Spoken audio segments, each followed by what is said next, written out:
क्या बिहार के सरकारी स्कूलों की तस्वीर अब बदलने वाली है? क्या वर्षों से शिक्षा व्यवस्था में चली आ रही लापरवाही, खराब मॉनिटरिंग और कमजोर प्रशासन पर अब लगाम लगेगी? बिहार सरकार ने शिक्षा विभाग में ऐसा बड़ा प्रशासनिक फेरबदल किया है जिसने पूरे महकमे में हलचल मचा दी है। 6 प्रमंडलों में नए क्षेत्रीय उपनिदेशक यानी RDDE की नियुक्ति, कई जिलों में नए जिला शिक्षा पदाधिकारी यानी DEO की तैनाती और संयुक्त सचिव से लेकर जिला कार्यक्रम पदाधिकारियों तक बड़े पैमाने पर तबादले। आखिर सरकार ने इतनी बड़ी प्रशासनिक सर्जरी क्यों की? क्या ये सिर्फ नियमित ट्रांसफर है या शिक्षा व्यवस्था को सुधारने की नई रणनीति? नमस्कार, आप देख रहे हैं YBN बिहार झारखंड। मैं हूं डॉक्टर सुरजीत सिंह और आज हम विस्तार से विश्लेषण करेंगे बिहार सरकार के इस बड़े फैसले का और समझेंगे कि इसका असर छात्रों, शिक्षकों और पूरे शिक्षा तंत्र पर क्या पड़ सकता है।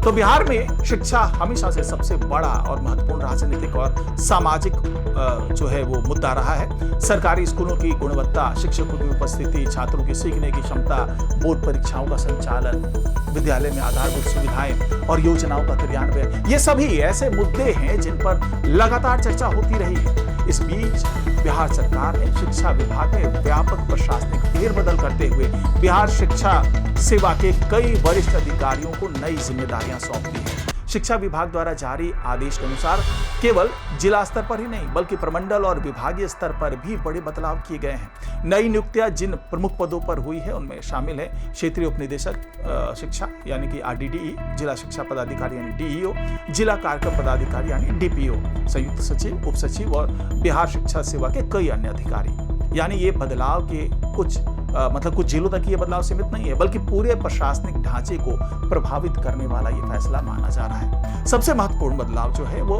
क्षेत्रीय उपनिदेशक शिक्षा यानी कि RDDE स्तर पर हुआ है। 6 प्रमंडलों में RDDE की नियुक्ति की गई है। RDDE का पद शिक्षा विभाग में बेहद महत्वपूर्ण माना जाता है क्योंकि ये प्रमंडल स्तर पर कई जिलों की निगरानी करता है। सरकारी योजनाओं की समीक्षा, स्कूलों की मॉनिटरिंग, जिला शिक्षा अधिकारियों के कार्यों का मूल्यांकन और विभागीय निर्देशों के क्रियान्वयन की जिम्मेदारी ये इन्हीं अधिकारियों पर होती है। इसलिए इस स्तर पर बदलाव का प्रभाव कई जिलों तक पहुंच सकता है। बिहार के कई जिलों में नए जिला शिक्षा पदाधिकारी यानी DEO की नियुक्ति की गई है। DEO किसी भी जिले की शिक्षा व्यवस्था का प्रमुख प्रशासनिक अधिकारी होता है। सरकारी स्कूलों का संचालन, शिक्षकों को नियुक्ति और उपस्थिति, विद्यालय निरीक्षण, बोर्ड परीक्षाओं की तैयारी, मिड डे मील योजना, छात्रवृत्ति, साइकिल और पोशाक जैसी ये तमाम जो योजनाएं होती हैं उसका क्रियान्वयन, इन सभी कार्यों का जो है वो उसकी निगरानी भी जिला शिक्षा पदाधिकारी के माध्यम से ही होती है। यानी किसी जिले की शिक्षा व्यवस्था काफी हद तक DEO के प्रशासनिक नेतृत्व पर निर्भर करती है। अब सबसे बड़ा सवाल यही है कि सरकार ने इतना बड़ा बदलाव क्यों किया? आखिर इतनी बड़ी संख्या में अधिकारियों के तबादले की जरूरत क्यों पड़ी? सरकार की ओर से इसे नियमित प्रशासनिक प्रक्रिया बताया गया है, लेकिन प्रशासनिक विशेषज्ञों का मानना है कि समय समय पर अधिकारियों का स्थानांतरण प्रशासन में नई ऊर्जा लाने का प्रयास भी होता है।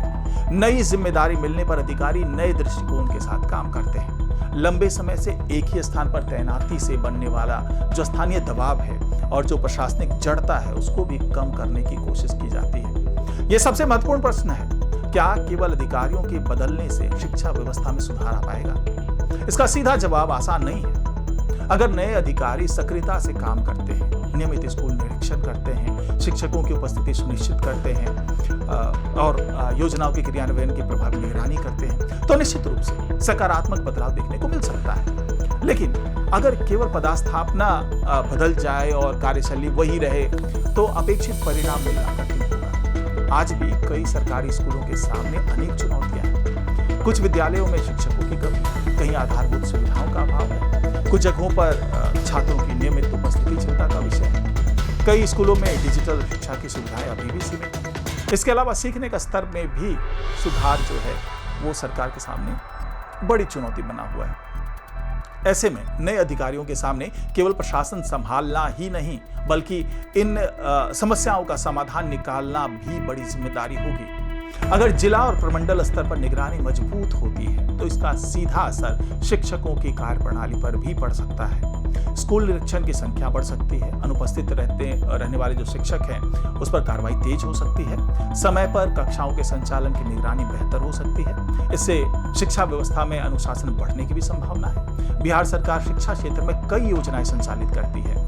मिड डे मील, पोशाक योजना, साइकिल योजना, छात्रवृत्ति, पुस्तक वितरण, विद्यालय भवन निर्माण, इन सभी योजनाओं का प्रभावी क्रियान्वयन प्रशासनिक दक्षता पर ही निर्भर करता है। अगर नए अधिकारी इन योजनाओं को उसकी जो है वो नियमित समीक्षा करते हैं तो लाभार्थियों तक सुविधाएं समय पर पहुंच सकती है। जिला शिक्षा पदाधिकारी बोर्ड परीक्षाओं की तैयारी में महत्वपूर्ण भूमिका है वो निभाते हैं। परीक्षा केंद्रों का चयन, प्रश्न पत्रों की मतलब सुरक्षा, कदाचार रोकने की व्यवस्था, मूल्यांकन संबंधी समन्वय, इन सभी कार्यों में प्रशासनिक क्षमता की आवश्यकता होती है। नई टीम अगर बेहतर समन्वय स्थापित करती है तो परीक्षा व्यवस्था में भी सुधार देखने को मिल सकता है। अगर प्रशासनिक बदलाव के साथ स्कूलों में नियमित जो निरीक्षण है वो बढ़े तो पढ़ाई की गुणवत्ता सुधरे, शिक्षकों की जो उपस्थिति है, मौजूदगी जो है वो बेहतर हो और योजनाओं का लाभ समय पर मिले तो इसका सबसे बड़ा फायदा छात्रों को मिलेगा, क्योंकि शिक्षा व्यवस्था का अंतिम उद्देश्य छात्रों को गुणवत्तापूर्ण शिक्षा उपलब्ध कराना ही है। हालांकि नई जिम्मेदारी संभालने वाले अधिकारियों को कई कठिनाइयों का भी सामना करना पड़ेगा।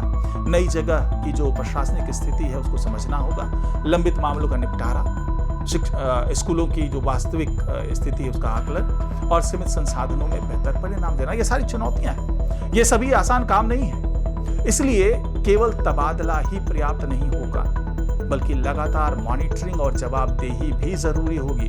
पिछले कुछ वर्षों में बिहार सरकार ने शिक्षा विभाग में कई प्रशासनिक और नीतिगत बदलाव किए हैं। शिक्षकों की नियुक्ति, डिजिटल उपस्थिति, स्कूल निरीक्षण, स्थानांतरण नीति और अब वरिष्ठ अधिकारियों का व्यापक फेरबदल, इन सभी कदमों को जोड़कर देखा जाए तो ऐसा लगता है कि सरकार प्रशासनिक स्तर पर शिक्षा व्यवस्था को अधिक सक्रिय बनाने की कोशिश कर रही है। हालांकि इन प्रयासों की वास्तविक सफलता का आकलन आने वाले महीनों में ही किया जा सकेगा। शिक्षा क्षेत्र से जुड़े विशेषज्ञों का मानना है कि किसी भी शिक्षा व्यवस्था में प्रशासनिक नेतृत्व की भूमिका बेहद महत्वपूर्ण होती है।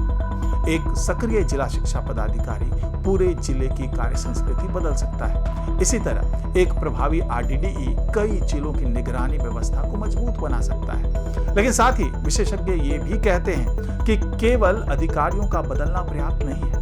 संसाधनों की उपलब्धता, शिक्षकों का प्रशिक्षण, आधुनिक शिक्षण पद्धति और छात्रों के सीखने के स्तर पर निरंतर काम करना भी उतना ही जरूरी है। अब सभी की नजर इस बात पर होगी कि नए अधिकारी कार्यभार संभालने के बाद क्या प्राथमिकताएं तय करते हैं, उनकी प्रायोरिटीज क्या रहती हैं, क्या स्कूलों के निरीक्षण जो है वो बढ़ेंगे, क्या शिक्षकों की जवाबदेही तय होगी, क्या योजनाओं के क्रियान्वयन में तेजी आएगी और सबसे महत्वपूर्ण, क्या छात्रों की पढ़ाई की गुणवत्ता में वास्तविक सुधार दिखाई देगा। इन सभी सवालों के जवाब आने वाले समय में मिलेंगे।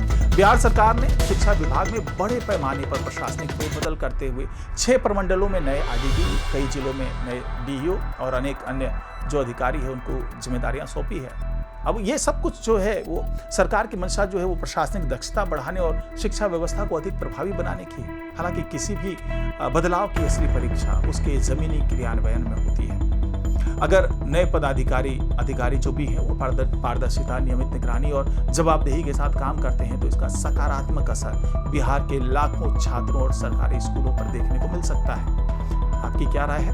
क्या केवल अधिकारियों के तबादले से बिहार की शिक्षा व्यवस्था में सुधार आएगा या उसके लिए और बड़े सुधारों की जरूरत है? अपनी राय हमें कमेंट बॉक्स में जरूर बताइए। अगर आपको ये वीडियो पसंद आया हो तो इसे लाइक करें, शेयर करें और कमेंट जरूर कीजिए। हमारे चैनल को सब्सक्राइब करना बिल्कुल ना भूलें।